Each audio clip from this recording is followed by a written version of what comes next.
Welcome back, my friends. My name is Eric. This is Metal7 Gaming, and today we're going to take a look at Sands of Salzaar. Now, I didn't plan on doing this a little differently than usual. Normally, I talk while I play, and we'll be maybe doing a little bit of that, but I plan to do mostly just gameplay footage as I play, and then probably do some voiceover as we talk about it, and we'll do some high-speed stuff as we go through. Mostly, I just want to play, but I figure if we're going to play it, we may as well make some content for the channel as well. Sands of Salzaar is a Chinese language game that is in early access that just recently, within the last week or so, had an English language localization update to it, and it's fun. I've really enjoyed it. I want to say it's like $9 on Steam or something like that. I've already gotten my money out of it. Now, I don't understand everything into it. This game is kind of a cross between, well, it's similar to Bannerlord in that you have a large open world. You can control cities in your own kind of faction. You can recruit additional characters to play with you. You recruit units which have their own skill tree as they gain level and go up.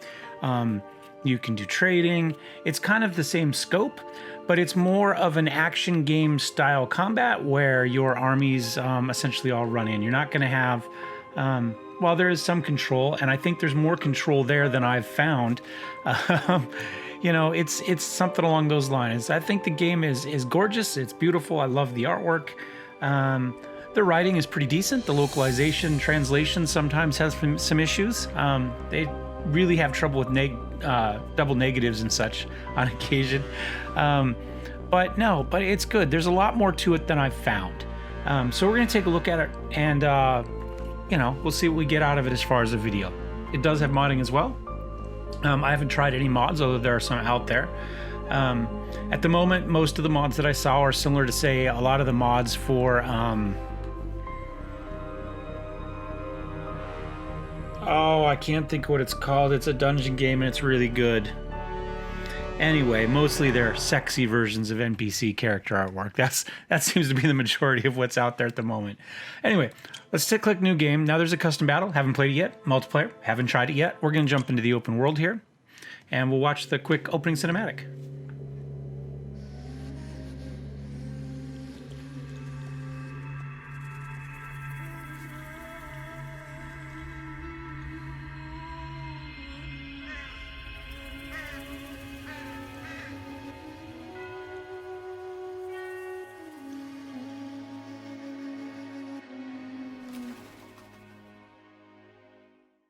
They have returned.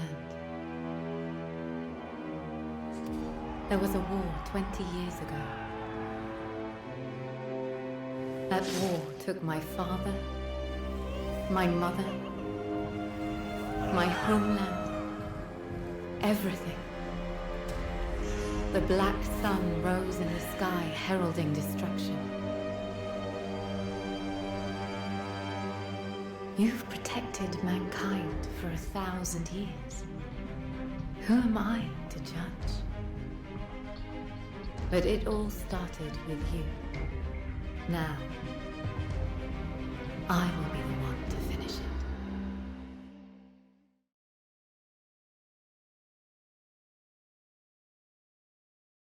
All right, obviously there's a story in the background. There's a main story, and that story has something to do with a royal family where one person of each generation developed the power to heal. And whoever developed that became the heir, the next person in. And when one person starts to develop it, the current ruler starts to lose it. And as such, you know, it was pretty obvious who was going to be the next person. It rolled through. There was a war. Obviously, somebody wanted to control the power of the blood for some reason, and the family was killed, in theory, and the world kind of broke apart. So that's kind of the basic overall story. I haven't got super deep into it. I haven't completed the full main quest yet, although I think I'm reasonably deep into it. Having said that, there is an overall story. There are also individual character stories for a number of players. You can see right here, the Spiritmancer has his own plot quests, right? And you can click on each of these. Plot quest for the Jackal, for the Shaman. The Knight Errant does not have one yet, so he doesn't have a personal story quest, although he does have the overall game quest. And you can kind of click through these and see which ones have their own stories and which ones don't. Excuse me. So quite a few of them do. It looks like 6 do and 5 do not. I want to say not all of these characters, by the way, are unique. So for instance, this bounty hunter and the jackal have the similar mechanic. And I want to say we kind of double up on that. I don't remember what the exact numbers are, but a number of these characters are similar classes with a different spin on them, rather than each one being completely independent. And that's fine. You can see that when you start the game, it's going to tell you whether you've got your quest. It's going to give you a quick idea of what your skills are like in that, whether you have this one has unique troops, this one does not. It's going to tell you whether you can or cannot learn magic. Many can, some cannot. For instance, the Berserker cannot pursue Arcana. And it's going to tell you whether you have any followers. The Berserker gets a couple bears, the Shaman gets a couple wolves, the Jackal, who's a bounty hunter, gets 2 units of bounty hunters, the Spiritmancer gets an actual follower. This is another kind of character level, hero level character that you start out with as opposed to a troop unit, similar to Mountain Blade. So those are kind of the things you're looking at. Now, I've played Spiritmancer. I'm fairly deep into the story with the Spiritmancer. I've played the Assassin. Yeah, that's what we're going to go with, the Assassin class. And I really liked it. My favorite maneuverability is amazing. It's a lot of fun. It's very much an opener, and then finishing takes a while, but you can kite huge groups of units and kill them all by yourself without the need to followers. I ran into a problem where I just ran with her for a while before even recruiting anybody else, and then when I did, they were too level to do what I'm doing, and so I can never keep a unit of followers up. They're always died because I'm jumping into stuff that I can win, but I'm the only survivor at the end of the day. The Jackal's he's similar as high mobility class, but he gets an ability that allows him to use it without any cooldown, essentially. And so at the end, he's a finisher. So his problem is his units take a lot of damage early, and then as the fight gets on, because he can, when he kills somebody with an ability, he gets to reuse it and get some buffs out of it and that sort of stuff. So he becomes more and more powerful as the game goes on, whereas I think the Assassin is more powerful early, and while she can finish off everything, she definitely slows down once she hits that initial kind of mana cap and she's waiting for stuff to recharge. So similar play styles, similar mobility, kind of dash in, do your thing, dash out type of play styles, but they end up having very different feel to them. But I've enjoyed both of them. I've also played the Sultan. The Sultan is good because the Sultan starts with a city, whereas everybody else would have to conquer one if they want. I have conquered a city with my Spiritmancer, and it put me at war with every other thing on there, which made it really, really difficult to complete any of the game. So if you want to get a city, this is probably your best bet. I haven't tried the Berserker, so I figured I would probably try the... I'm thinking Berserker or Sentinel. Oh, Arcana. You don't start with it, but you can train it. So you get your own inborn skills, and then you can learn Fire Arcana, Air Arcana, and so on and so forth out there. There's trainers that will teach you. There'll be a skill tree. Each trainer will teach you one step of that skill tree. You still have to put a skill point into the skill to actually learn it, but the trainers will unlock the progression within that skill tree is what they do. You know what? We'll do this. We'll try this guy. We'll give the Berserker a try. He has a couple bears. Now, we've got a number of abilities. Let's kind of break down here. So if you don't have any sort of AoE, at least one class it says does not. Was it the class I just took? No, one of them it does. And recommends you take something here. This is... You can see there's a number of skills here, some of which say that they're boosts. These do not give you the skill. Again, these unlock a skill tree that you have to put skill points into. So if you take a dex boost, you will get this entire skill tree. And it will be unlocked, but you will have to put each point into it to progress down. So taking this does not get you agility of 5. It gets you the skill tree where you can dump points in. You get 1 skill point every level. So keep in mind that clicking that is not necessarily going to get you what you want. Many of these are locked if they're only for one class. For instance, the Nameless can learn everybody else's abilities, it appears. So all of these down here are just for the Nameless to learn those abilities. And then there's a lot of archery abilities and some various things up here that you could take as well if you like. There's some squad. You can unlock additional followers. These are the hero level that you can recruit in game. But then once you've recruited them, you can also play them here. Most of these I have not found. However, I've found Omar. I have not finished his side quest. I have to find an item, and I had it at one point and I sold it, and then discovered I needed it just for his skill class. The game's not very good about what things are gifts that are useful and what things are not. There's not very much documentation in the game on what is important and what's not. It'll just say goods, and hopefully you hung on to it, but you have limited slots. So anyway, if you have 80 legacy points and you have completed his skill tree, you could use him. The rest of these I don't have unlocked. I don't have him unlocked either, for that matter. You earn legacy points for playing the game, essentially. As you complete the quests, as you complete different things, you're going to get more legacy points. You start out with 60, and it goes up. At least one of these says you have to have 150 favor to do it, so you can at least get that far. At least I thought it said that.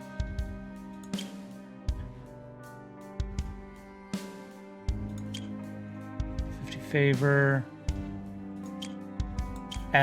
Not worried about it at the moment. It's there. They're there. We can't recruit any of them. So, if you would like to increase your stat right away, these are what you would take, these potions here. And they will give you it's a consumable, and it will raise your level permanently. So this one would give you 30 points, right? So you can spend 15 points here, and that would give you a magic attack of 30, or say a spirit of 5, or you could go to skill. You could come down here and take spirit. This is going to cost you 30 points, so twice as much as the other, but ultimately into the day you get 5, 10, 15, 20, 25, 30.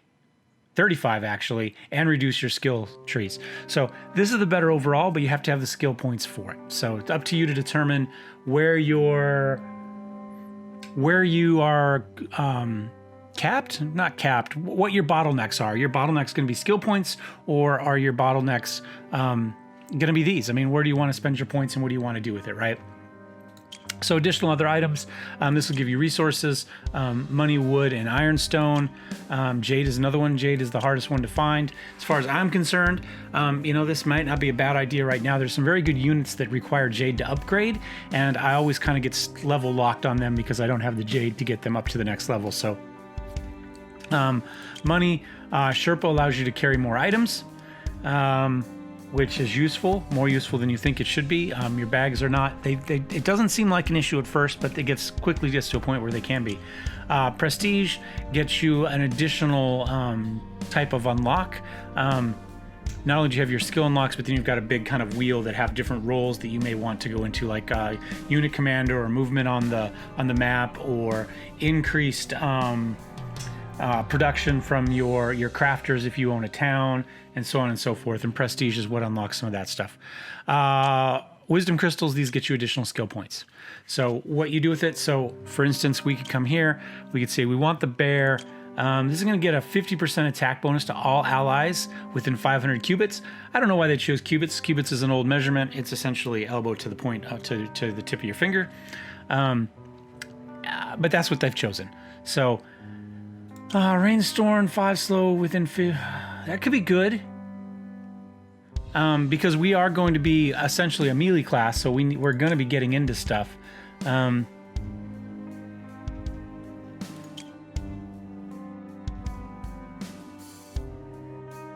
might be good to get us a little bit of healing.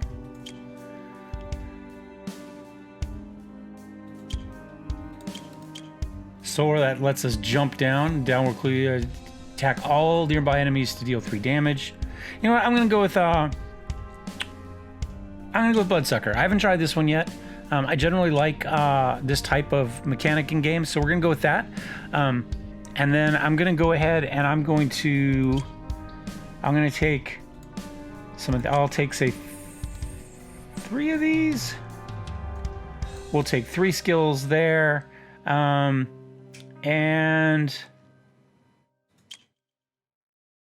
why don't we take a strength potion, just 1, and then we'll put the rest of it in money. Whoops. There we go. just a little bit extra cash. And we'll confirm and we'll start the game. Oh, and you got your settings down here as well. This is something else you could take. You want the game to be more difficult? It'll give you some additional points, but make the game, you know, it'll adjust the level there. These are more nameless unlocks. Lots of those. This will get you favor with the various factions, which is a legitimate deal. This will let you have more hero characters, and this will let you have more troops. The artwork is spectacular. We're just going to randomly generate some of these. We're going to kind of flip through here and see, but you can see it looks so good. So you have kind of hair hats here, right? We can go Jimi Hendrix style there. There's a slider back here to give you various hair and back as well. So we could do like a little loop there. It's just nuts. There's so much good stuff. Face-wise, various facial shapes. Right, we can go there.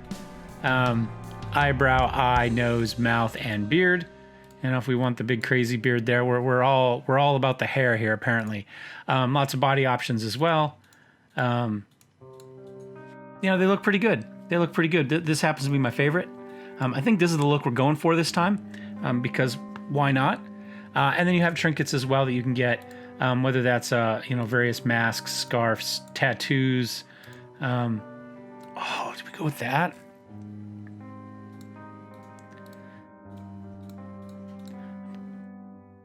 I'm kind of thinking we go this route. I like that. Let's see what these other ones are like. No, I like this one. I think we're going this route. That's what we're doing. This is him. He needs a good name, though. He's just going to be Bob.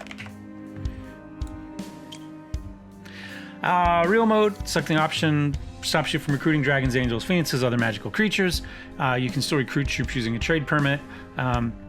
And upgrade troops for 30% less XP. Troop death rate, however, is also increased by 30%. This is what's been getting me with my one character, but we're going to leave it on. AI difficulty, we're just going to leave it on normal.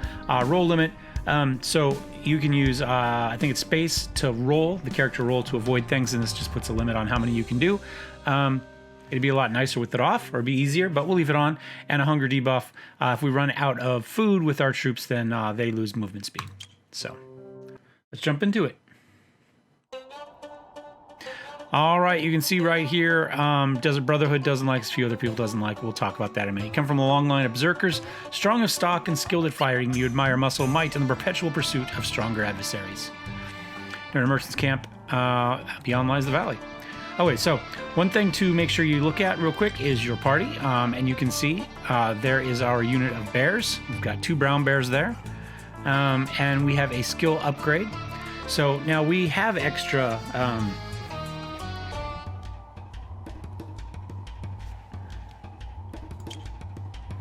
Hold on a second. Let's go to our inventory. We're going to equip our hammer and our robes. We are now going to use our crystals. This is going to get us 3 skill points. Yeah, and we want to use them on this guy. We're going to use our strength potion, and we want to use it on Bob as well to give him some extra strength. A return scroll will return wherever you bound. You have to be, you have to pay for a trade permit at a town to bind to it. Other than that, it's fine. We've got a little bit of food. Now, if we go in here to our party, we already had 1 skill point, but now we will have the other 3. So we should see a total of 4 there. Yep. So this is our legacy one right here. This is what we took. Now, if we put a skill point into it, we can use it. This is the Bloodsucker. We'll do that. It'll throw the skill ability there. Let's jump up into Berserker. We've got a Skull Bash. A stun. Okay, nice. Let's go and grab that. Now we can either make that better. Simultaneously knocks back, stuns, and damages all enemies within 200 cubits. Yeah, that looks pretty good. And then we may as well take this brutal collision as well. Charge in the target direction. I'll hit enemies are stunned. Okay, so we get a lot of stunning, and that should be fine. And that is our 4 points. Yeah. 3 abilities and 1 additional passive buff. So, and we'll figure that. You know what I'm going to do real quick? I'm going to throw that one there. I think that's the order we'll charge in. Then we'll bash stuff, and then as our health goes down, we'll use it that way. Our bears can also level up. I'll hit promote here just so you can see. In this case, it takes 70 wood to upgrade them to elite brown bears, and then we can update them to a brown bear chief as well. Some of these final upgrades for animals require multiple ones. So there's like an alpha wolf one that requires you to level up 4 units, identical wolf units to max, and then you can combine them to create your uber unit at the end. So that's kind of fun. I can have up to 2 other hero characters, and at the moment, 5, 6 normal units, and that they're going to unlock as we level up. You also have some abilities here. You can see your melee units right now. Everything's set to auto, but you can set things to attack, defend, or follow. Manually, I've got everything set on attack, but you can kind of set it up however you want. If you're, say, you're like a spellcaster, you're ranged, and you want all of your ranged units to stay with you, then you can set them to follow, and they'll stay right with you. You can stay back and fire in. They're not going to run up to their spot. They're going to go where you go. So kind of your option. I'll leave them on attack because I'm going to be running in. I'm going to leave them all on auto for the moment, though. Game just looks... I love the art style. You can scroll out.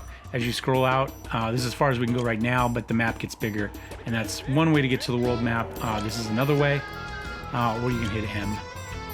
There's a very good Discord for this. There's a lot of people on it. If you got questions, log in and ask. Hear faint calls of help, carried to the wind. Wind gets stronger, and sound becomes clear. After a while, you get to see the owner of the voice, middle-aged man dressed in ragged clothes, carrying an old staff. He grasps a masked woman's hand and runs desperately, chasing his group of humanoid monsters ensconced with flame. Help! Save me! Before you can respond, humanoid creatures made of living fire rush towards you with cruel intent. Alright. So we're going to run forward. I guess we could have charged forward, right? Oh, whoops, W. There we go. We didn't use our abilities very well because I was hitting 1, 2, 3 instead of QWE. We got some money, we've got some food, our bear's got some XP. Yay us. Gasping for breath. Whew, thank you for your help. May I ask the name of my benefactor? Bob. My name is Malik, and I'm a scholar. He points to the masked woman. She is Isra, an orphan I picked up in Twin Luna Valley. She was interested in my studies, so I took her with me. It's fine. It's fine. It's fine. Yeah, goodbye. He has a long story about Afrit, and he's been studying them, and they're really dangerous, and they're living fire, and yada, yada, yada. You discover, they continue upon your journey. You discover Afrit deteriorate very quickly, like burned charcoal. They fall apart bit by bit until they're finally blown away in the sun. The Battle of the Black Sun had made this world unrecognizable, but people have never stopped fighting it. The appearance of such a monster is unlikely to change anyone's dreams of conquest. You brace your head against the wind and press forward. So your next step is to talk to the caravan leader. He's going to take you into an area and give you a trade permit. They recommend Redstone Valley, so we're going to go to Redstone Valley. Now, there are some things you can pick up as you move around the map. Various kind of trade goods, consumables.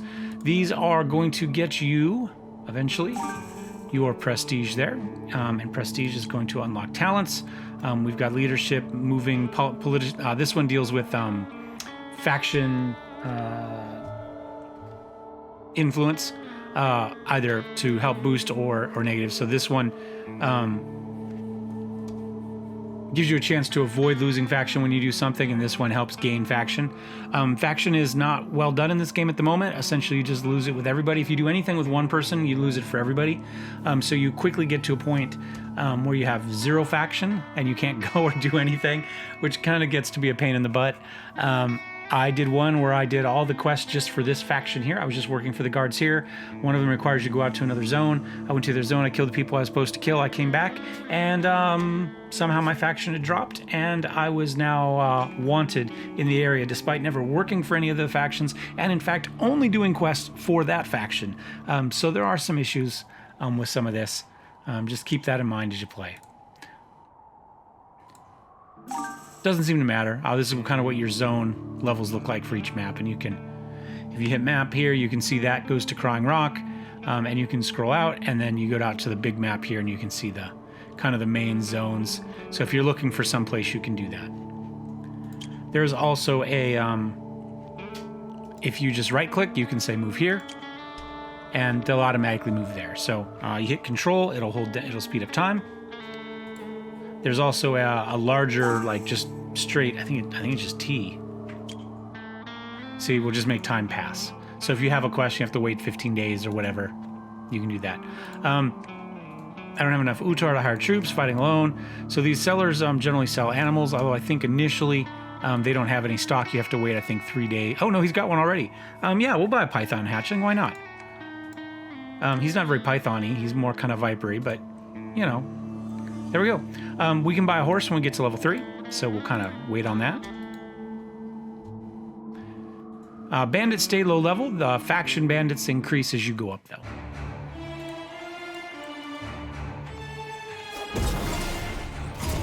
Oh, okay.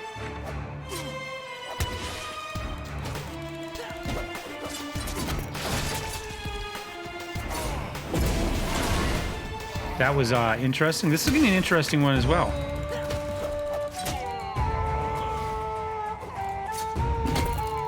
The bloodsucker skill is interesting. I mean, it has a long cooldown, which is interesting. Oh, the bear's also stun, so there will be a lot of stun. I think the pythons actually spit venom, I think is what they do. So these are gifts. Perishables, these, it just says it's a random item, but a lot of times this is the type of stuff you want to kind of help woo faction people. So if we check our whoops, not inventory. I is not inventory. So you can see we got a fragment of this composition. So maybe an NPC hero was interested in music. Maybe this would be a good gift for them. Or they're interested in stories of whatever. So hang on to these. They're going to say cost unknown as opposed to the, well, the limestone flower also says that.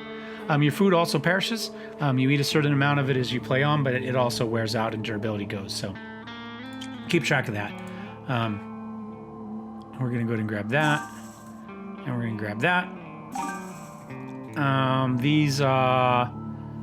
These little deals, I think this one was supposed to be level 3 or 4.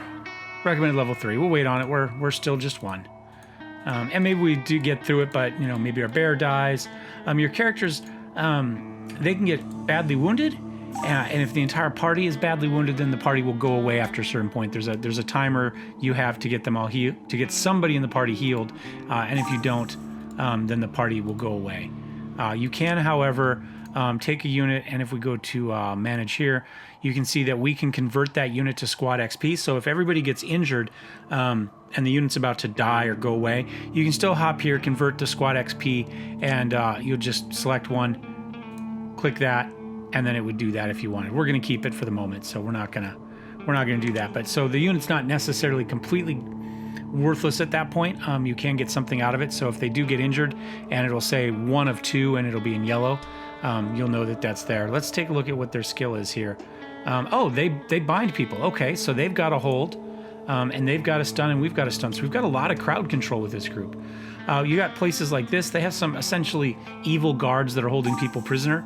You can free those people.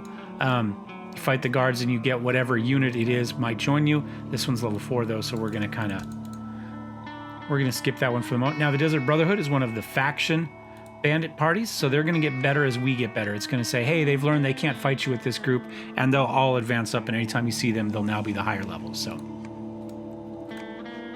And we can, you can observe, and it'll actually show you what the unit is. We should probably just like jump into that right away. You know what I'm saying?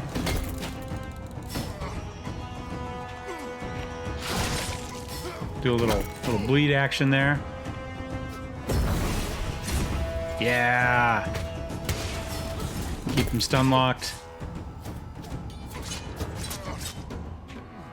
Yeah, did we time that right? Yeah, there we go.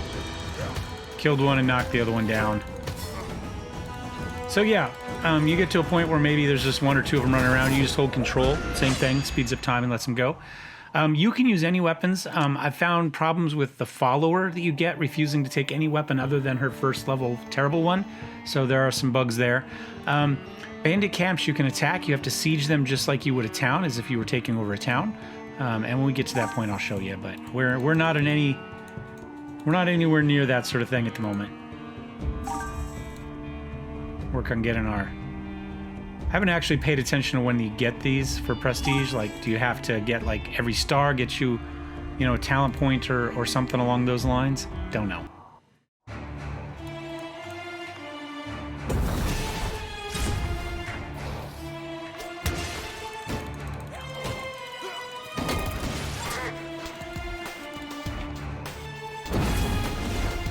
I don't know if we hit anybody on our way. Yeah, maybe.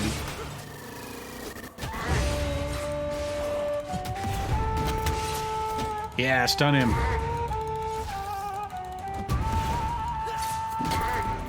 Okay, interesting. So our pythons leveled up. Actually, a lot. Our bears did too.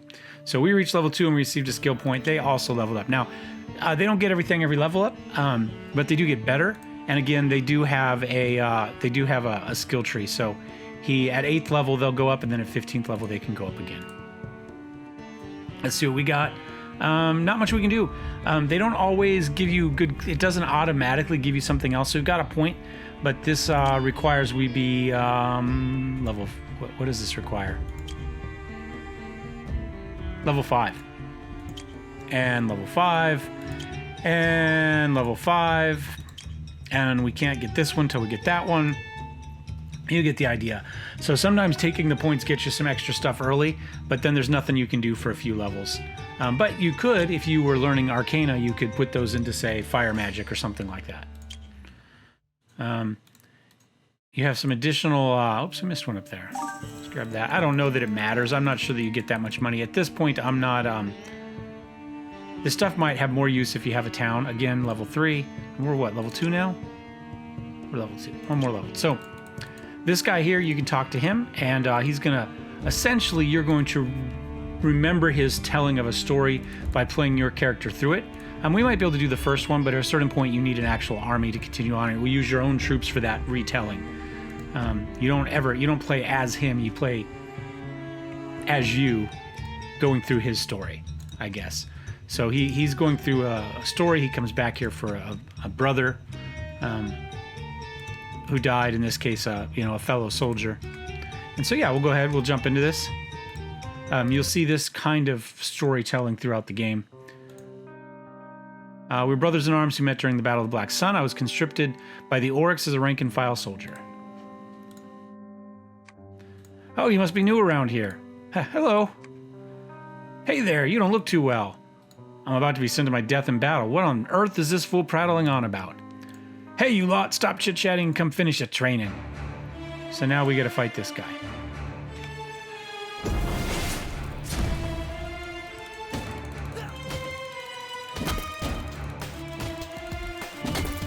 Interesting. How long does he stay stunned? Can we keep him stun locked forever? He's stunned for a long time. Now let's hit him. Oh, now he got us with it. Oh, and he took us down. We stunned him, and I hit him with the leech, but it wasn't good enough. We just don't do much damage. We need a better weapon. And all we found so far is that bow. Anyway, he'll get a headache if you fail, and then you just come back and talk to him. That's essentially all there is to it.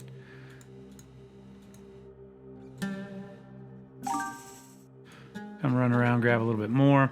This is gonna be similar. This will give you a solo battle, and if you win it, you get an item, and you also can get XP for units. Now you can only do this X number of every time, X number of days, but you can keep going back over them. There we go. And I don't know that we're gonna be able to do this. In fact, I really doubt we can. You saw it was supposed to be level 3 to begin with, and this guy is one that you really want to kind of kite to get away from. Because his abilities are pretty crazy, like that, and down we go to the fire. But obviously this character needs to get in there, so we did okay for being a level down. But there's no negative to doing those. It's, you just get kicked out and you can come back and do it again. You can do it over and over and over again if you like. It's not going to matter. Oh, I know where we want to go. We want to go up here. There's a farmhouse up here where we can recruit a unit of farmers. Up past the bandit camp. That's why I was headed up here in the first place. The map kind of updates. It doesn't do a good job of showing you where you can or can't go based on what's going on with it, but it is what it is. Yeah, we'll grab the farmers. Get another unit. We'll take on some Brotherhood. That gets us 3 units now.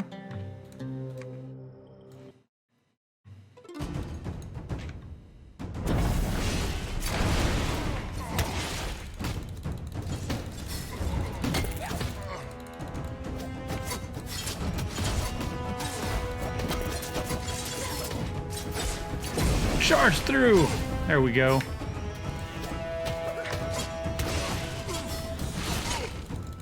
Heal up real quick.